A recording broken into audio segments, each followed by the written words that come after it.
வெற்றி கழகம் பெரும்பான்மையை நிரூபித்து அதன் அடிப்படையில் நாளை மறுநாள் பதவியேற்பு நிகழ்வு நடைபெறும் என்று அறிவிக்கப்பட்டிருக்கின்றது. இந்த நிகழ்ச்சிக்கான ஏற்பாடுகளாம் நேரு உள் விளையாட்டு அரங்கில் நடைபெறுவதற்கான ஏற்பாடுகளாம் செய்யப்பட்டு இருக்கின்ற சூழ்நிலையில் அமைச்சரவை என்பது மிகுந்த முக்கியத்துவம் வாய்ந்த ஒன்றாக பார்க்கப்படுகிறது.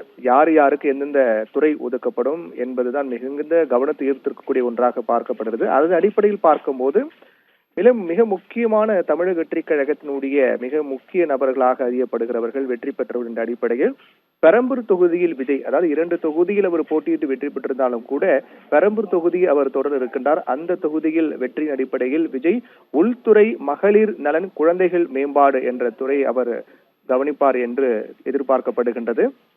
அதன் தொடர்ச்சியாக மயிலாப்பூர் தொகுதியில் போட்டியிட்டு வெற்றி பெற்ற வெங்கட்ரமன் நிதித்துறை அவர் வசம் செல்லும் என்றும் அவருக்கு அந்த பொறுப்பு ஒப்படைக்கப்படும் என்றும் எதிர்பார்க்கப்படுகிறது.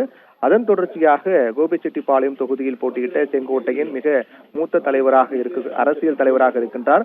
அவருக்கு பொதுப்பணித்துறை, நீர்வளம், பொதுப்பணித்துறை என்ற இலாக்கா ஒதுக்கப்படும் என்று எதிர்பார்க்கப்படுகிறது. அதைத் தொடர்ந்து வெளிவாக்கம் தொகுதியில் போட்டியிட்டு வெற்றி பெற்ற ஆதவ் அர்ஜுனாவுக்கு செய்தி, விளம்பரம் மற்றும் சுற்றுலாத்துறை ஒதுக்கப்பட இருக்கின்றது.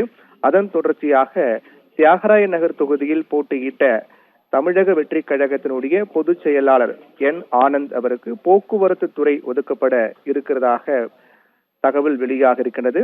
அதைத் தொடர்ந்து மிக முக்கியமாக பார்க்கப்படக்கூடியது உணவுத்துறை. திருச்செங்கோடு தொகுதியில் போட்டியிட்டு வெற்றி பெற்ற அருண்ராஜ் அவருக்கு உணவுத்துறையும், அதைத் தொடர்ந்து ஆர்கே நகர் தொகுதியில் போட்டியிட்ட மரிய வில்சன் அவருக்கு உயர்கல்வித்துறை, அதே போன்று திருப்பரங்குன்றம் தொகுதியில் போட்டியிட்டு வெற்றி பெற்ற நிர்மல்குமாருக்கு பிற்படுத்தப்பட்டோர் மற்றும் சீர் மரபினர் நலத்துறை ஒதுக்கப்பட இருப்பதாக கூறப்படுகிறது.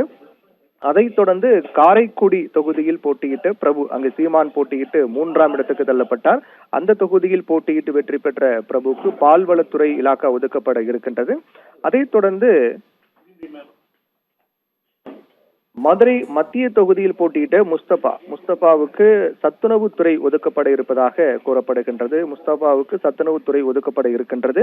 அதைத் தொடர்ந்து திருப்பூர் தெற்கு தொகுதியில் போட்டியிட்ட சத்யபாமாவுக்கு வேளாண்மை துறையும், சிவகங்கை தொகுதியில் போட்டியிட்ட குழந்தை ராணி நாச்சியாருக்கு பள்ளி கல்வித்துறை ஒதுக்கப்பட இருப்பதாக கூறப்படுகிறது.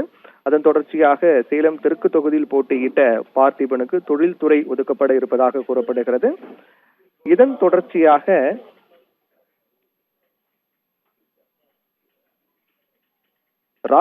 ராசிபுரம் தொகுதியில் போட்டியிட்டு வெற்றி பெற்ற லோகேஷ் அறநிலையத்துறை, அதே போன்று அவினாசி தொகுதியில் போட்டியிட்ட கமலி விளையாட்டுத்துறை, தொடர்ந்து கும்பகோணம் தொகுதியில் போட்டியிட்ட வினோத் கூட்டுறவுத்துறையும், அதன் தொடர்ச்சியாகவே கம்பம் தொகுதியில் போட்டியிட்ட ஜெகநாத் மிஸ்ரா அவருக்கு சமூக நீதித்துறை ஒதுக்கப்பட இருப்பதாக கூறப்படுகின்றது.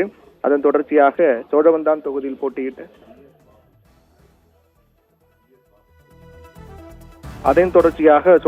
தொகுதியில் போட்டியிட்ட கருப்பையாவுக்கு ஊரக வளர்ச்சித்துறையும், மேலும் திருநெல்வேலி தொகுதியில் போட்டியிட்ட RS முருகனுக்கு நெடுஞ்சாலைத்துறை ஒதுக்கப்பட இருப்பதாக கூறப்படுகிறது.